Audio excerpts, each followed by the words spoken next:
akil balik, baik lelaki maupun perempuan, itu mengenal bahwa Allah itu wajib adanya. Gak perlu dicari-cari bagaimana caranya Allah itu ada, gak perlu. Ini juga nanti penerapan dalam segi dalilnya. Jadi cukup bahwa orang yang sudah akil balik mengenal bahwa Allah itu ada. Adapun nanti tentang masalah dalil-dalilnya itu dari tangan. Tapi walayajibu alaihi ayarifa atau wujudah apa wujudah ta'ala ay wujudi au wujudi, tidak diwajibkan terhadap orang yang sudah akil balik untuk mengetahui bahwa adanya Allah ini apakah merupakan ain jatnya atau bukan ain jatnya. Enggak perlu sampai sejauh itu. Karena tadi ya memang di sini tentang wujudnya Allah itu berbeda antara pendapat Imam Asy'ari dan Imam Syafi'i. Maka kita sebagai orang yang sudah akil balik tidak diwajibkan mengetahui tentang wajib Allah ada itu adanya ain jatnya atau goer jatihi atau goer ain jatihi, itu enggak diwajibkan kita sejauh itu. Kenapa? Karena untuk mengetahui, untuk mempelajari, memahami, mempercayai bahwa Allah dikatakan wujud ayatnya atau bukan ayatnya, ini termasuk adalah min qawamidi ilmil kalam, merupakan dasar-dasarnya ilmu kalam, merupakan dalam-dalamnya ilmu tauhid, ilmu kalam. Karena memang ini yang tadi saya katakan, Pak, tauhid itu mempunyai beberapa makna, ya, beberapa nama gitu.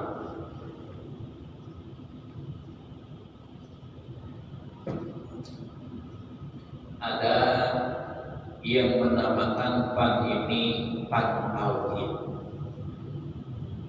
Ada yang menamakan pan ini pan ilmu kalam.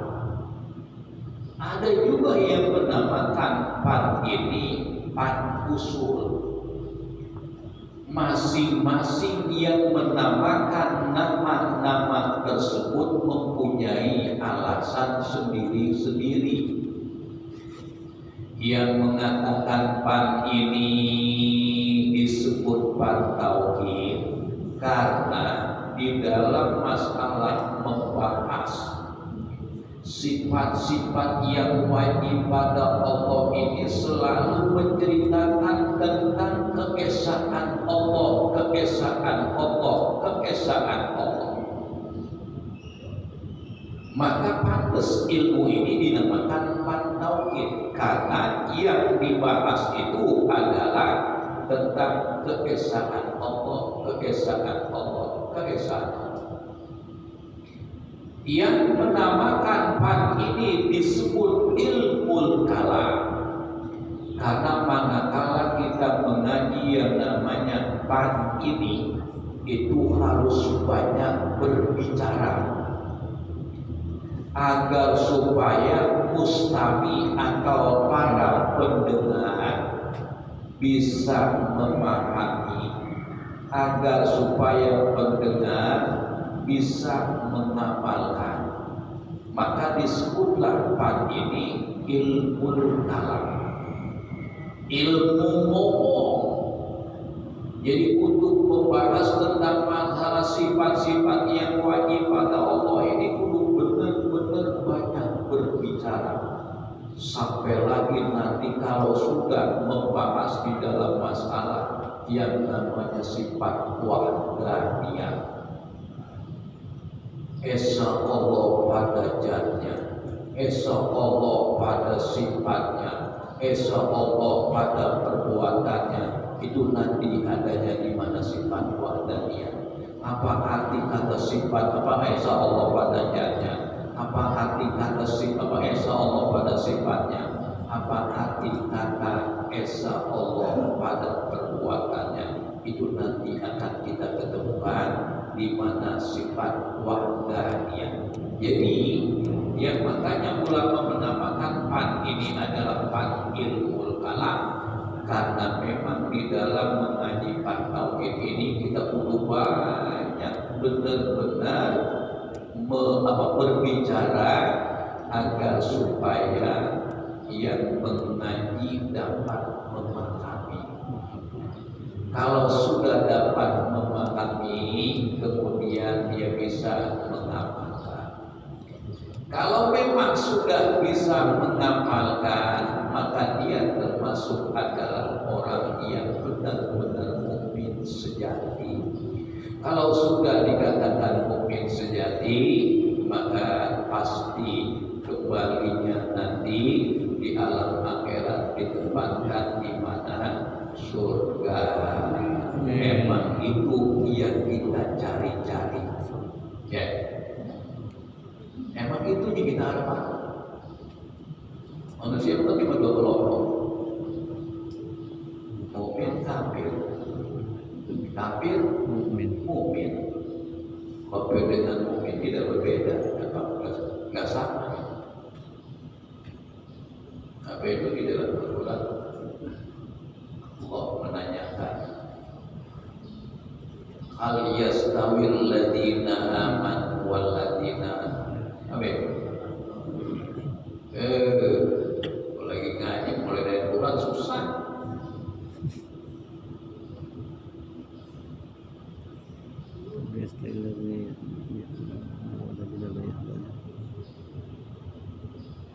Kita terus mana tadi? Li'anna dzalika min qawaidi ilmil kalam, karena untuk mengetahui adanya wujud itu merupakan ayatnya atau bukan merupakan ayatnya, termasuk merupakan dasar-dasarnya ilmu kalam. Wajidu al-adamu, perlawanan dari sifat wujud itu adalah adam, artinya tiada. Jadi mustahil Allah Ta'ala itu tiada. Wajib arti Allah ada, mustahil Allah tiada. Nah ini antara mengintiqadkan Allah itu ada dan memustahilkan Allah itu tidak ada, kudu sama 100%. Mengintiqadkan, meyakini, mempercayai Allah ada, kudu 100%. Memustahilkan Allah tidak ada juga kudu 100%. Lalu mana dalil yang menunjuki bahwa Allah itu benar-benar ada? Sebenarnya adanya Allah tak perlu dalil, ya. Gak perlu adanya Allah, mah adanya dalil. Cuma keimanan kita ini yang perlu dibantu dengan dalil. Udah dibantu dengan dalil aja masih banyak yang musuh. Sampai lagi kalau memang tidak dibantu dengan dalil. Tuh dalil wala dzalika ay wujudullah ta'ala wujudu hadhil makhluqat. Dalil yang menunjuki adanya Allah itu adanya ini makhluk. Sekali lagi saya ulangi, adanya langit dan bumi bukan merupakan dalil adanya Allah. Ingat itu, adanya langit dan bumi bukan merupakan dalil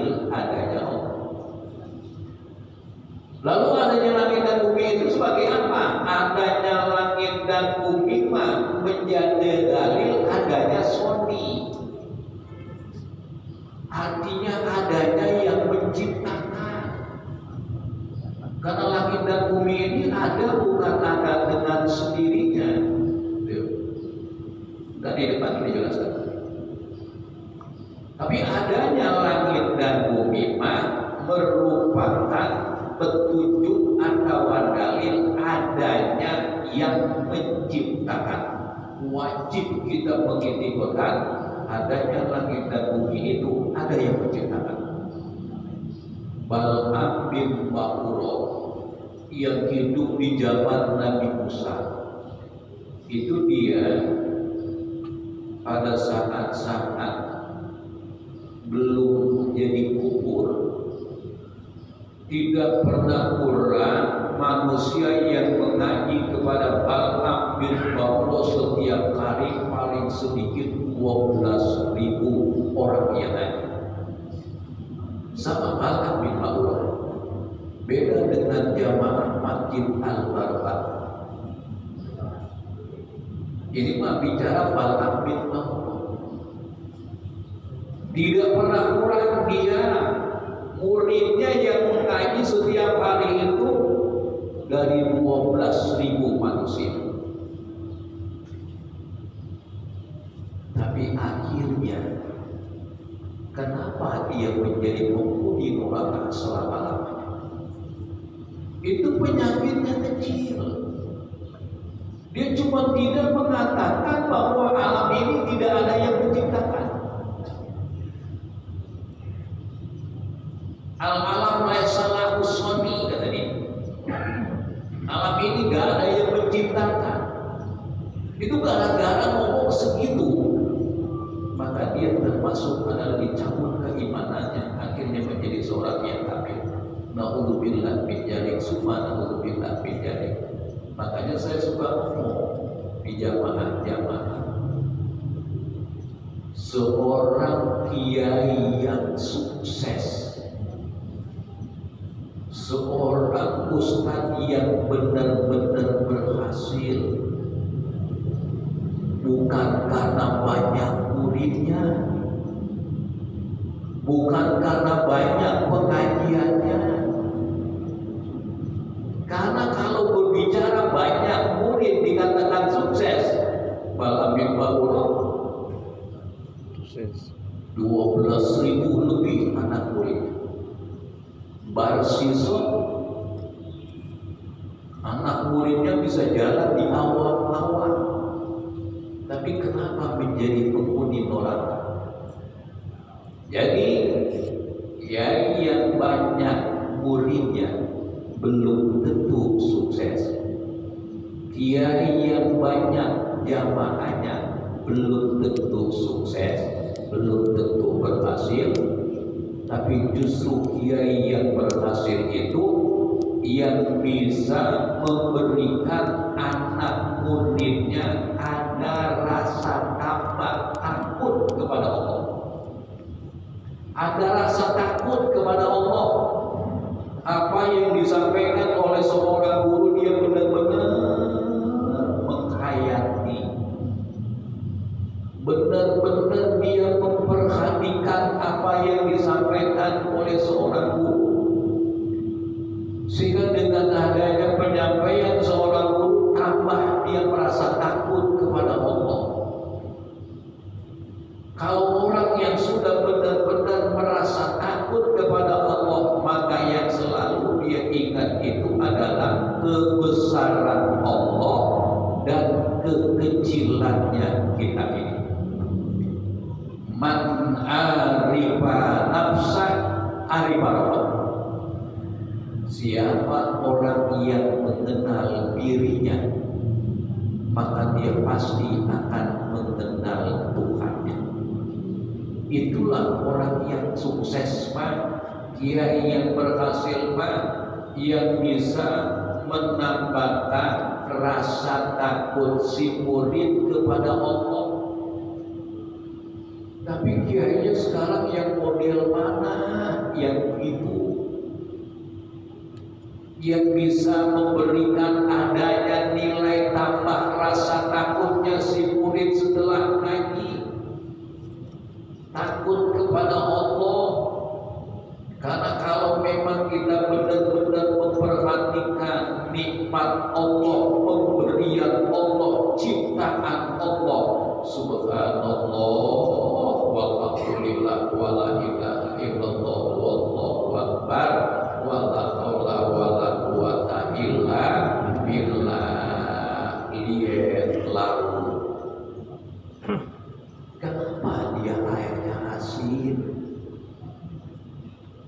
Pernah nggak gitu mikirin? Kenapa itu Allah Ta'ala ciptakan laut airnya asin? Jawabannya, kalau itu air laut tawar, nggak asin, manusia hidup di alam dunia ini nggak nyaman. Kenapa? Karena baunya luar biasa nanti. Lihat sekarang kali-kali yang ada di pinggir kota atau di dalam kota. Janganlah kita diam di situ, kita liwat aja. Baunya udah luar biasa. Tapi dengan adanya Allah menciptakan air laut asin, maka tidak akan terjadi bau yang tidak sedap yang akhirnya tidak membuat nyaman kepada manusia. Ini yang dipikirin manusia yang mau diberikan kenikmatan. Cuma yang dipikirin ini, yang diberikan ini gak pernah memperhatikan sejauh itu. Ya, lalu bertanya, kenapa air hujan itu tawar? Artinya nggak asin, ya kan? Pernahkah kita memikirkan? Enggak juga, kita nggak pernah mikirin ke situ. Seandainya air hujan disamakan dengan air laut juga asin, tidak ada yang hidup binatang-binatang kecil atau pohon-pohon kecil yang ada di muka bumi ini. Dan kita juga kalau memang air hujan itu asin, ya tentunya barangkali kita nggak bisa buat minum, nggak enak dibuat mandi. Makanya Allah kan tegur kita di dalam surah itu dikatakan oleh Allah, Apara'aitumul ma'alladzi tashrabun a'antum anzaltuhu minal muzni am nahnul munzilun law nasa'u laja'alnahu ujaja falawla tashkurun. Kata Apara'aitumul ma'alladzi tashrabun, pernahkah kamu perhatikan air yang kamu minum? Kata Allah, sebenarnya air yang kamu minum itu aku yang menurunkan apa kamu? A'antum anzaltuhu minal muzni am nahnul munzilun. Kata Allah, aku sama kamu yang menurunkan air. Falau nasa'u laja'alnahu ujaja. Kata Allah, kalau aku menghendaki, aku bikin air itu ujaja. Ujaja ini ulama ahli tafsir mengatakan ada yang maknanya pahit, ada yang maknanya asin. Jadi kalau aku berkehendak, kata Allah, aku buat air yang turun dari langit itu pahit atau asin. Tapi kan aku enggak membuat air itu asin atau pahit. Falaulah tashkurun, kenapa? Kata Allah, kamu tidak berterima kasih, kamu tidak pernah bersyukur. Itu tiga di sini Allah menanyakan kepada kita. Yang pertama tentang masalah biji-bijian yang tumbuh. Apara'aitumul ladzi baitul khalaqul, tentang masalah biji. Yang kedua masalah air. Yang ketiga masalah api. Tiga pokok ini merupakan kebutuhan manusia siang dan malam. Dia perlu makan itu nasi asalnya dari gabah itu disemai kemudian tumbuh. Siapa yang menentukan? Kan Allah. Kemudian setelah ada beras, kita mau masak, kudu ada air. Air Allah turunkan dari langit ke bumi, nggak asin, Majapahit, tapi kita nggak pernah memikirkan situ. Sudah ada beras, sudah ada air, sekarang nggak ada gas, nggak ada api. Kalau nggak ada gas, kira-kira bisa nggak masak? Udah ada air, udah ada beras, tapi nggak ada api. Nggak bisa. Tentunya kan nggak bisa. Maka 3 pokok ini Allah itu menanyakan kepada kita, pernahkah kamu memikirkan? Pernahkah kamu memikirkan? Pernahkah kamu memikirkan?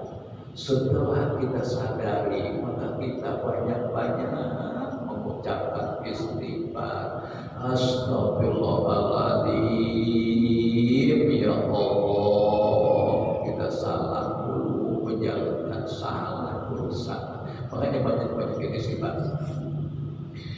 Nah, wa kaifiyatu tartibi iqamati dalil ala wujudi ta'ala at-ta'ala. Nah, udah jam 8 lewat, biar jam 9 gajinya. Alhamdulillah. Nah, kesiangan ya Bu, tapi dikit lagi. Mohon maaf Pak Bu, tanggung dikit lagi nih Bu, sampai kesifat ya. Prakteknya menertibkan, mendirikan dalil atas adanya Allah. Antakula, kata pengarang, kamu ucapkan aja, kamu katakan. Bagaimana mengatakannya? Saya singkat aja nih. Al-alam minal aras ilal paros hadisun ay mawjudun pada alamin. Yang namanya alam, kalau dari atas itu aras, kalau ke bawah itu adalah hamparan bumi lapis yang ketujuh. Itu semuanya alam. Ke atasnya aras, ke bawahnya itu adalah hamparan bumi ditujuh, yang lapis ketujuh. Itu namanya alam. Nah, kalau memang itu sudah dikatakan alam, maka dia adanya diawali dengan tidak ada. Aras dulu nggak ada, kursi nggak ada, 7 lapis langit itu dulu nggak ada. Bumi, langit lapisan pertama, kedua, semua itu awalnya tidak ada. Kemudian diciptakan oleh Allah menjadi ada. Makanya dia dikatakan adalah mewujud pada Adam. Setiap yang namanya wujud pada Adam, setiap yang namanya hadis, wa kullu hadisin nafus sholihun wajibul wujud. Tiap-tiap yang baru pasti ada yang menciptakan, yang wajib adanya. Siapa itu? Yaitulah Allah Subhanahu wa ta'ala. Jadi fal alam lafusni, maka alam ini ada yang menciptakan. Kalau orang Arab ngomongnya simpel aja, al-barokah dulu ala nakoh. Setiap adanya tai onta menunjuki adanya onta, sebab gak mungkin ada kekotoran onta kalau tidak ada onta. Tuh, orang Arab ngomongnya gitu, gak perlu adanya langit dan bumi, udah itu aja, al-barokah dulu ala nakoh. Tapi ini pengarang sangat bijaksana supaya kita benar-benar mempermudah mempercayainya. Fal alam lahu soni, summa kaunu soni, kemudian yang adanya soni atau yang dikatakan soni, wallahu ta'ala, dialah Allah Ta'ala yang diambil faedah daripada sifat wahdaniyah dan wahdaniyah. Itu sekiranya sudah wajib pada Allah Ta'ala bersifatkan ada, maka mustaqil tiada. Wa yajibu bi'ati ta'ala al-qidamu wallahu a'lam bis-shawab. Ya, sampai sini begini. Kita biasanya doa dulu ya. Apa? Tanya jawab dulu. Nanti mau nanya? Ya, kalau ada yang mau nanya. Kali-kali saya bisa jawab. Iya iya. Iya iya. Waalaikumsalam. Wabarakatuh. Yang saya bertanyakan bagaimana kita memaknai khasnya Allah. Saya pernah dengar bahwa khasnya Allah itu seperti singgah sana tempatnya Allah berada. Ada juga yang mana itu ya, itu jadi kayak seperti berdoa dan berdoa. Iya. Saya bertanyakan bagaimana itu. Di dalam Al-Quran di sana dijelaskan di bagian mengatakan itu ya Ar-Rahmanu 'alal arsyis tawa. Nah, maknanya secara harfiah itu Allah itu adalah bersemayam di atas. Nah, tapi di sini hati-hati ya. Karena kata-kata Ar-Rahmanu 'alal arsyis tawa ini namanya ayat mutasabbihah. Jadi karena makna apa Al-Quran itu kan ada dua ayat, ada ayat utama, ada ayat mutasabbihah. Kalau yang namanya ayat mutasabbihah ini maknanya itu gak begitu jelas. Karena kalau memang ini kita maknain Allah al-arsyis tawa, berarti nanti Allah kita katakan puncak-puncak di atas. Auzubillah min dzalik. Nah maka apabila ada ayat-ayat seperti ini, itu ulama ada dua porsi, ada dua kelompok cara memaknainya. Ada thariqatut ta'wil, ada thariqatut ta'wil. Artinya thariqatut ta'wil di sini makna yang dikatakan Ar-Rahman al-arsyis tawa, ya udah serahkan aja sama Allah. Gitu. Jadi nggak perlu diselidiki, dicari maknanya. Namanya thariqatut ta'wil. Ini perjalanan ulama salaf. Yang kedua namanya thariqatut ta'wil, perjalanan takwil. Nah maka di sini kata Allah al-arsyis tawa perlu ditakwil. Takwilnya bagaimana? Ya sesuai yang sesuai kepada Allah. Kalau memang dikatakan Allahu ala arsyis tawa, ditakwilnya ay Allahu istahdarul aras. Allahu ala arsyis tawa ay Allahu istahdaro. Jadi di sini dimaknai Allah menguasai aras, bukan Allah bersemayam di atas itu. Nah, jadi kembali kalau memang Allah ini tadi dikatakan bagaimana pertanyaannya? Ada di mana gitu ya? Allah ada gitu. Cuma adanya Allah ini tidak membutuhkan tempat.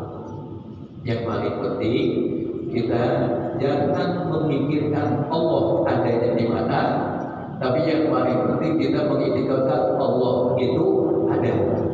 Kita nggak perlu cari-cari Allah adanya bagaimana. So dalam hadis qudsi juga sudah dijelaskan, tafakkaru bi khalqillah wala tatafakkaru bi dzatillah. Pikirkan ciptaan Allah, jangan kau pikirkan Allah. Tafakkaru bi khalqillah wala tatafakkaru bi dzatillah. Pikirkan ciptaan Allah, tapi jangan kamu pikirkan Allah. Karena kalau kamu memikirkan ciptaan Allah, insya Allah nanti akan bertambah keimanan. Tapi kalau memikirkan tentang Allah, ini akan menambahkan kehancuran tentang masalah keimanan kita. Itu. Lagi? Cukup.